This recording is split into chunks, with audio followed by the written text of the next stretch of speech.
My ex-wife and I bumped into each other at the grocery store in Chicago, 10 years after our messy divorce. Well, well, well, she said with that fake smile I remember too well. But when she saw who was standing next to me, her face went white as snow. She grabbed my arm and whispered something that made my blood freeze. "That's not your daughter. That's mine." Chapter 1. The Shock at Aisle 7. Years. That's how long it had been since Sarah walked out on me and our baby girl Emma. She said she couldn't handle being a mom. Said she was too young, too scared, too everything. She signed away her rights, packed 2 suitcases, and vanished like smoke. I raised Emma alone. Sleepless nights, first steps, first words. All of it. Just me and my little girl against the world. So there I was, pushing my cart through the cereal aisle at the local grocery store. Emma was home with her babysitter and I was just grabbing milk and bread. Simple Tuesday afternoon. Nothing special. But then I heard a voice behind me. "Danny." I turned around and there she was. Sarah. My ex-wife. She looked different. Older. Her hair was shorter. And she had these worry lines around her eyes that weren't there before. "Sarah," said shocked. "What are you doing here?" She just stared at me for a long moment. "I moved back to Chicago last month," she said quietly. I've been wanting to see Emma." My heart started beating faster. "After 10 years. You want to see Emma now?" But before she could answer, I heard tiny footsteps running toward us. "Daddy! Daddy!" Emma came running around the corner, her pigtails bouncing. And that's when everything changed. Sarah looked at Emma, and her face went completely white. She grabbed my arm so hard it hurt. "Danny," she whispered. "That's not your daughter. That's mine." I laughed nervously. "What are you talking about? This is Emma. Our Emma." But Sarah shook her head frantically. "No, Danny. Look at her eyes. Look at her nose. That's not Emma. That's my other daughter, Lily." Chapter 2. The Impossible Truth. I stared at Sarah like she had lost her mind. "What other daughter? You only had Emma with me." Sarah's hands were shaking now. "After I left you, I had another baby. With someone else. Her name was Lily. And she was stolen from me at a hospital in Detroit 3 years ago." My world started spinning. This couldn't be real. This couldn't be happening. "Sarah, you're scaring me," I said. "This is Emma. She's been with me since she was 6 months old. Remember? You left when she was just a baby." But Sarah kept shaking her head.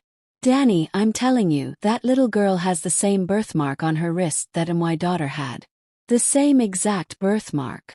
I looked down at Emma's wrist, and there it was. A tiny heart-shaped mark I'd never really noticed before. That night I couldn't sleep. I kept thinking about what Sarah had said. Could it be possible? Could the little girl I'd raised for 3 years not be my Emma? I went to Emma's room and watched her sleep. She looked so peaceful, so innocent. But now I started noticing things. Her hair was darker than I remembered. Her eyes were a different shade of blue. Was I going crazy, or was Sarah telling the truth? The next morning I called my sister Jenny. "Jenny, I need to ask you something, and I need you to be honest with me." She could hear the worry in my voice. "What's wrong, Danny?" I took a deep breath. "Do you remember what Emma looked like when she was a baby? I mean, really remember?" There was a long pause. "Danny, why are you asking me this?" But I pressed on. "Please, just tell me." Chapter 3. The Missing Pieces. Jenny's voice got quiet. "Well, now that you mention it, I always thought it was strange how much Emma changed after Sarah left. She used to have these bright green eyes, but now they're blue. And her hair used to be so light, almost blonde." My heart stopped. "What are you saying, Jenny?" He paused again. "I'm saying maybe you should look into this more." I spent the next week doing research. I called hospitals, looked through old photos, even hired a private detective. What I found made my stomach turn. There had been a baby stolen from a hospital in Detroit 3 years ago. A little girl named Lily Thompson. And the woman who was supposed to be watching Emma that day. She had disappeared right after Sarah left. Mrs. Peterson. That was her name. She was the babysitter who took care of Emma while I worked. Sweet old lady, or so I thought. But when I tried to find her, it was like she never existed. No phone number, no address, nothing. It was like she had vanished into thin air. And that's when I realized she might have been working with someone. Someone who wanted to hurt me. I called Sarah and asked her to meet me at the park. She came running, hope in her eyes. Did you find out anything? I nodded slowly. Sarah, I think you might be right. I think Emma might actually be your daughter, Lily. She started crying immediately. I knew it. I felt it in my heart the moment I saw her. But then I had to ask the hard question. Sarah, if this is true, then where is my real daughter? Chapter 4. The terrible discovery. Sarah's face went pale. Danny, I have to tell you something. Something I should have told you years ago. My hands started shaking. What is it? She took a deep breath. When I left you, I was angry. Really angry. I felt like you didn't understand me, didn't support me. I made a deal with someone. Felt sick. What kind of deal? There was this woman, Mrs. Peterson. She said she could help me get back at you. She said she could make you feel the same pain I felt. Sarah was crying now. She took Emma, your Emma, and brought me Lily instead. She said it would be the perfect revenge. You'd raise a child that wasn't yours, and I'd get to start over with a clean slate. I couldn't breathe. Sarah, are you telling me that you stole my daughter and replaced her with someone else's child? She nodded, sobbing. I'm so sorry, Danny. I was young and stupid and hurt, and I made a terrible mistake. I've regretted it every single day since. But regret wasn't enough. Not for this. Where is Emma now, Sarah? Where is my daughter? Sarah wiped her eyes. I don't know. Mrs. Peterson said she would take care of everything. She said Emma would be placed with a nice family who couldn't have children of their own. My world was falling apart. For 3 years I had loved and raised a child who wasn't mine, while my real daughter was out there somewhere, probably calling someone else Daddy. Chapter 5. The search begins. I called the police immediately. They opened an investigation into both missing children, Emma and Lily. Detective Martinez was assigned to our case. He was a kind man with gray hair and tired eyes. Mr. Johnson, he said, I'm going to be honest with you. Cases like this are very complicated. But we're going to do everything we can to find both girls. The next few weeks were a blur of interviews, DNA tests, and sleepless nights. The DNA test confirmed what we already knew. The little girl I'd been raising was indeed Sarah's daughter Lily, not my Emma. It was the hardest thing I'd ever had to accept. I loved this child with all my heart, but she wasn't mine. And somewhere out there, my real daughter was growing up without me. Sarah and I had to work together now, despite everything that had happened between us. We put up flyers, called news stations, and searched everywhere we could think of. We have to find them both, Sarah said one day as we sat in the police station. Emma and Lily both deserve to be with their real families. I nodded, but inside I was breaking. How do you love a child for 3 years and then suddenly have to give them back? Then, 3 months later, we got the call. Detective Martinez's voice was excited. We found them. We found both girls. My heart started racing. Are they okay? Are they safe? He paused. They're both fine. They're both healthy. And Danny? They're both in the same place. Mrs. Peterson has been raising them together, pretending they were sisters. Chapter 6. The Reunion. The address was a small house on the outskirts of Chicago. When we pulled up, I saw a woman in her 60s watering flowers in the front yard.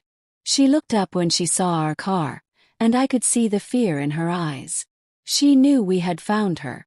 Detective Martinez walked up to her first. Mrs. Peterson, I'm Detective Martinez. We need to talk. She tried to run, but there was nowhere to go. I gave those girls a good life, she yelled. They were happy here. They were loved here. But that wasn't her choice to make. Those weren't her children to raise. Inside the house we found them. Emma and Lily. My heart broke when I saw Emma. She was 6 years old now, with long brown hair and bright green eyes. She didn't recognize me at all. "Emma," I said softly.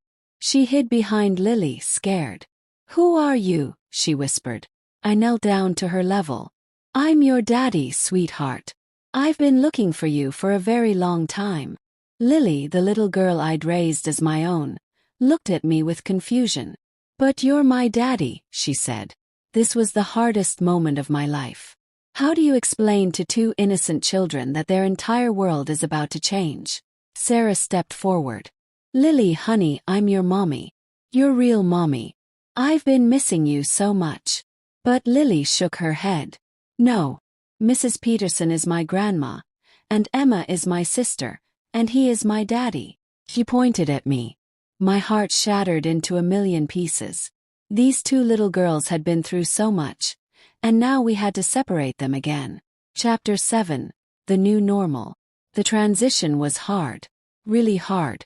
Emma came home with me, but she cried for Lily every night. "I want my sister back," she would say. "I want to go home to Grandma Peterson." I had to explain over and over that Mrs. Peterson wasn't really her grandma, and that I was her real daddy who had missed her terribly. But how do you make a 6-year-old understand something so complicated? Sarah took Lily back, but she was having the same problems. Lily kept asking for me, kept wanting to come home to the only life she remembered. So Sarah and I made a decision. We would let the girls see each other regularly. They might not be real sisters, but they had grown up together. They were sisters in every way that mattered. Mrs. Peterson went to jail for kidnapping and child trafficking. During her trial, she said she thought she was doing the right thing. She said she wanted to give the girls a stable home because she thought Sarah and I were too young to be good parents. But that wasn't her choice to make. She had stolen 3 years of my life with Emma, and 3 years of Sarah's life with Lily. Today, Emma and I are building our relationship one day at a time. She's 8 now, and slowly starting to remember things about her early life with me. Sarah and I aren't friends, but we're not enemies either. We're just two parents who love our children and want what's best for them. And sometimes that means working together even when it's hard. The most important thing I learned from all of this is that love isn't always about blood. I loved Lily with all my heart, even though she wasn't mine. And now I love Emma just as much, even though we're still getting to know each other again. Family isn't just about DNA. It's about the people who choose to love you no matter what. What would you have done in this situation? Would you have been able to forgive your ex-wife? Let me know in the comments below. If this story touched your heart, please share it with someone who needs to hear it. And don't forget to subscribe to Granny Twisted Tales for more incredible stories of love, loss, and second chances. Because here at Granny's, every story has a lesson, and every lesson comes from the heart.